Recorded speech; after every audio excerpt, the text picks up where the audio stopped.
जाग पाकिस्तानी जाग, जाग पाकिस्तानी जाग, जाग पाकिस्तानी जाग, जाग पाकिस्तानी जाग। मुल्क में जमहूरियत की जीत का दिन, नए हुक्मरान के इंतखाब के लिए पोलिंग का अमल जारी। इलेक्शन रिजल्ट्स में ताखीर के भी खदशे, इलेक्शन कमीशन ने सिस्टम मुतारिफ करा दिया। कौमी असेंबली की 265 और सूबाई असेंबली की 590 नशिस्तों पर इंतखाबी दंगल सज चुका है। मुल्क में पहली बार 17,816 उम्मीदवार मद्दे मुकाबिल हैं। इंतखाबात के रिजल्ट में ताखीर से बचने के लिए इलेक्शन मैनेजमेंट सिस्टम मुतारिफ करवा दिया गया। ये सिस्टम इंटरनेट न होने की सूरत में भी काम कर पाएगा। नए कानून के मुताबिक प्रिजाइडिंग ऑफिसर्स रात 2 बजे तक आरओज को रिजल्ट जमा कराने के पाबंद होंगे।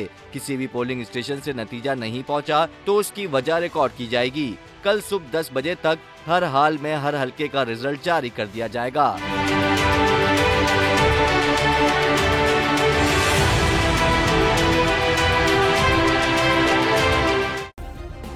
सब्सक्राइब करें और बेल दबाएं ताकि कोई खबर रह न जाए।